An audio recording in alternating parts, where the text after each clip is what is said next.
You'll never change someone by criticising them. You'll just make them hate you quietly. You know the moment, the snap, the flash, the thing you replay at 2 a.m. thinking, why the hell did I say that? Criticism doesn't shift people, it sets them in concrete.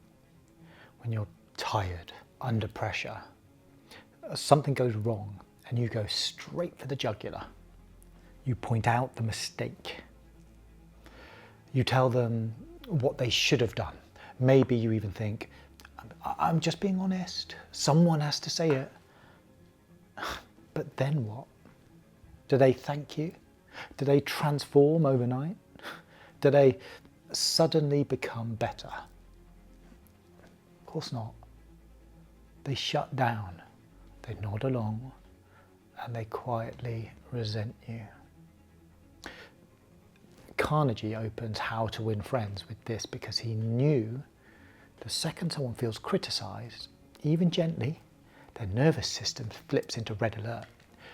That old animal brain jumps in. Defend, protect, don't let this land. The behaviour you hate doesn't disappear, it digs in. Criticism doesn't shift people, it locks them where they stand. And those tiny, irritating moments where you want to explode or sigh or roll your eyes, that's where people decide whether you're someone they listen to or someone they quietly avoid. Here's the stupid part. No one trains us for this. We learn to pass exams, to hit targets, to follow processes, look competent, stay out of trouble. And nobody teaches us how to talk to other human beings when we're running on fumes. And that's the moment that decides everything. Not when you're rested, when you're tired, stressed, embarrassed, late, when the colleague still isn't getting it. What is wrong with you? And then they walk away furious and tell anyone who'll listen how awful you are.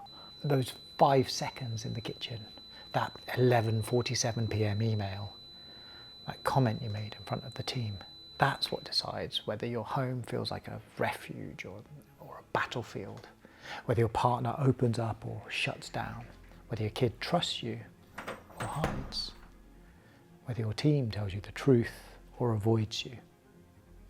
Criticism feels efficient, it feels powerful, it gives you a tiny hit of righteousness, but it doesn't work. I learned this in classrooms where tension could ignite in half a second. If you went after the person instead of behaviour, the whole room blew. And if that can happen with 15 teenagers, it can happen anywhere. So if criticism doesn't work, what does? 4 principles. Practical, counterintuitive, shockingly effective. Most people don't shut down because of what you said. They shut down because of how it landed. Criticism is collision. It hits identity. And once identity is threatened, the brain moves from learn to survive. And you tell yourself, I'm just being honest. They hear, you're not enough. Brace. And you've been there. One throwaway comment from someone that you carried for days, months, years. Meanwhile, they forgot it instantly. So instead of swinging at the person, look for the engine underneath the behaviour. Ask yourself quietly, what's driving this? Are they overloaded? Afraid of looking stupid? Dragging something in from home? Repeating a habit from a previous boss?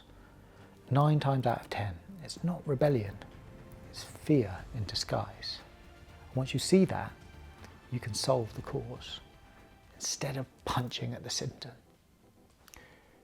People listen to you when they feel safe around you. Recognition isn't flattery, it's truth, teeth, clean, specific, undeniable. You kept your cool in that situation. Well done. You showed up for me today. You held the room on the knife edge.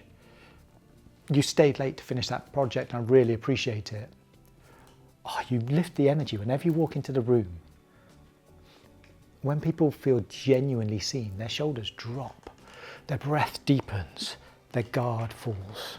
And suddenly, you're not adversaries anymore, you're allies. So if you want influence, make it safe for people to hear you. When someone thinks you don't get them, they armour up. And here's the part that nobody wants to admit. Half listening is cowardice. If you're rehearsing your comeback while they're still talking, you're not listening. You're loading a weapon. Try this instead.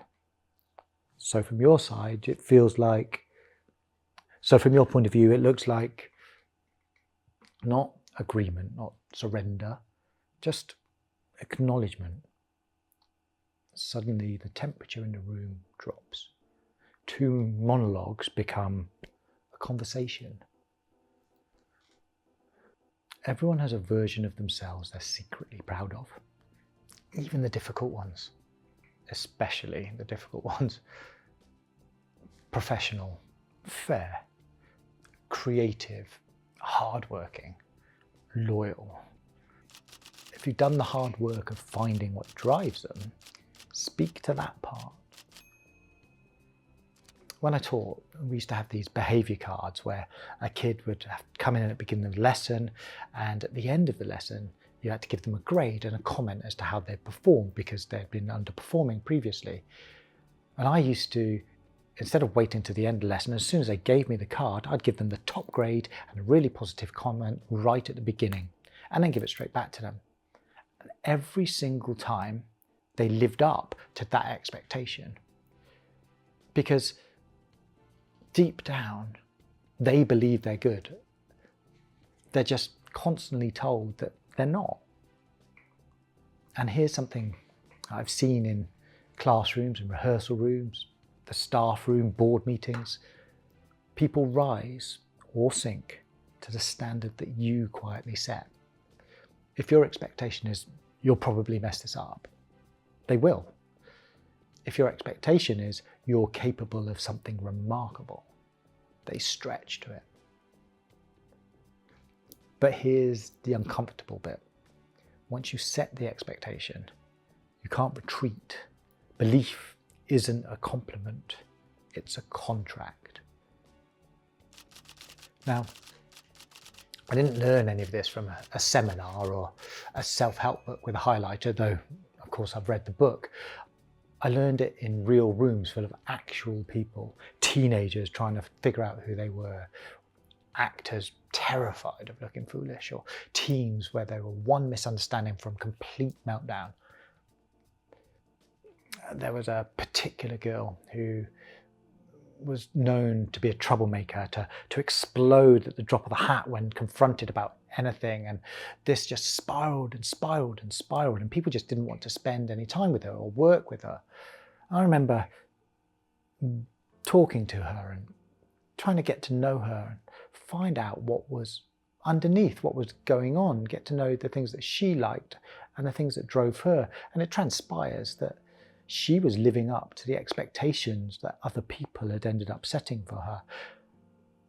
They expected her to not do well, to misbehave because of the way that she looked.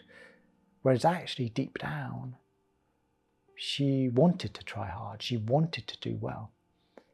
And she was actually very bright. And once this had been seen, the problem went away. She ended up getting top grades, going to a top university. She had been seen, she had been heard, and that's all she really wanted. And it didn't happen overnight, it wasn't instant, it wasn't magical, but it was consistent. And it was enough for her to become someone that no one expected her to be. Criticism had slammed the door. Understanding cracked it open, and belief invited her through. And these 4 principles aren't tricks. They're not about being endlessly nice or swallowing your frustration. They're about dealing with people the way people actually work, not the way we wish they would. Think back to the last clash you had that derailed you. Don't give yourself the flattering edit. Tell the truth. Where did it crack? Did you attack the person? Did you skip the recognition? Were you listening just to win the argument? Were you speaking to their worst habits because it was easier? If you start tightening these 4 screws, conversations that used to spiral will start moving forward again. People will stop disappearing, stop bristling, stop defending. They'll meet you halfway. So if you're serious about improving your conversations, not just watching self-help videos at 2 a.m, download the toolkit. It gives you questions to ask before you speak, the prompts to use during tense moments, and a way to check afterwards whether you influence someone or just poked their ego and walked away. It's free. A link is below. And if this kind of honesty helps you, subscribe. And I'll see you in the next one.